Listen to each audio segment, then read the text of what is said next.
ചില രാത്രികൾ അങ്ങനെയാണ്. ഒരിടത്ത് ബുദ്ധി നിയന്ത്രണം വിട്ടപ്പോൾ മെഷീനുകൾ തീരുമാനമെടുക്കാൻ തുടങ്ങി. അതൊരു ലാബിലായിരുന്നു. പക്ഷേ അശാന്തി അവിടെ നിൽക്കില്ല. ഇത് സാധാരണ പെരുമാറ്റമല്ല. റെഡ് 9 കൺട്രോൾ റെസ്പോൺസ് ഡിലേ കാണിക്കുന്നു. കമാൻഡ് അക്സെപ്റ്റ് ചെയ്യുന്നില്ല. ഇത് മാൽ ഫംഗ്ഷൻ അല്ല, സെൽഫ് ഡിസിഷൻ മോഡാണ്. അവൻ സിറ്റിയിലേക്ക് കടന്നാൽ നമ്മുടെ നിയന്ത്രണം പൂർണ്ണമായി നഷ്ടമാണ്.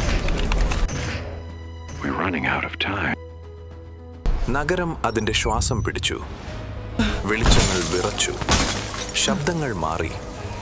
ഭയം വാർത്തയായി. നിയന്ത്രണമില്ലാത്ത AI പ്രതികരണം സ്ഥിരീകരിച്ചിട്ടുണ്ട്. കൊച്ചി മെട്രോ മേഖല താൽക്കാലികമായി അടച്ചിരിക്കുന്നു. ശ്രദ്ധിക്കുക.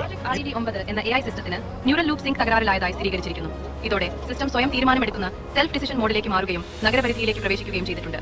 ലഭിക്കുന്ന വിവരങ്ങൾ പ്രകാരം റെഡ് കളർ തിരിച്ചറിയുമ്പോൾ അവന്റെ നഗരം.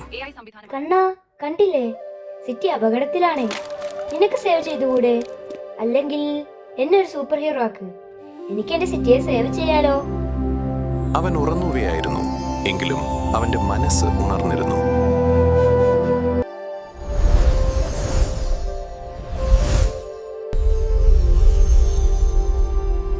ഒരു സ്വപ്നത്തിന്റെ തൂവലിൽ ഒരു വിളിയുടെ അർത്ഥമായി, ഒരു പ്രാർത്ഥനയുടെ ഉത്തരം പോലെ അവൻ നിശബ്ദമായി നഗരത്തിന്റെ മീതെ ലയിച്ചുപോയി. അവിടെ ഒരു സൂപ്പർ ഹീറോ ഉണ്ടായി.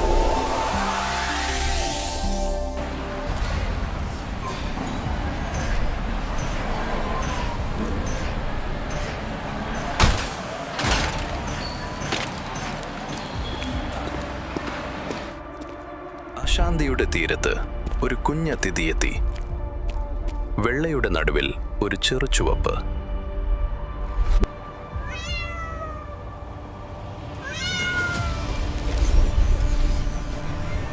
പക്ഷേ ആ ചുവപ്പിനെ മാത്രം ടാർഗറ്റ് ചെയ്തപ്പോൾ അത് ധരിച്ചിരുന്ന നിഷ്കളങ്കത അളക്കാനുള്ള വിവേകബുദ്ധി ആ കൃത്രിമ ബുദ്ധിക്കില്ലായിരുന്നു.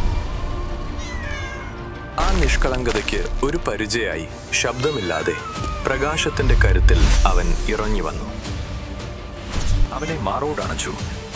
പിന്നെ തന്റെ നെറ്റിയിൽ നിന്നുയർന്ന പ്രകാശവർഷത്തിൽ കൃത്രിമ ബുദ്ധിയുടെ അശാന്തിയെ പതിയെ നിശബ്ദമാക്കി. നഗരം ശാന്തമായി. സ്വപ്നത്തിൽ നിന്നുണർന്നപ്പോൾ അവൻ കേട്ടത് തനിക്ക് ജന്മം നൽകിയവരുടെ ജന്മദിനാശംസകളായിരുന്നു. ഹാപ്പി ബർത്ത്ഡേ മോനെ.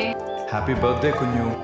പിന്നെ അവന്റെ സ്വപ്നത്തിന്റെ ഒരു അവശേഷിപ്പായി ദിവ്യപ്രകാശത്തിന്റെ ഒരു ഊർജം പോലെ, കൃഷ്ണഭാവത്തിന്റെ വസന്തമായി ഒരു മയിൽപീലി. അവൻ അറിയാതെ അവന് ലഭിച്ച ഏറ്റവും വിലപ്പെട്ട സമ്മാനം.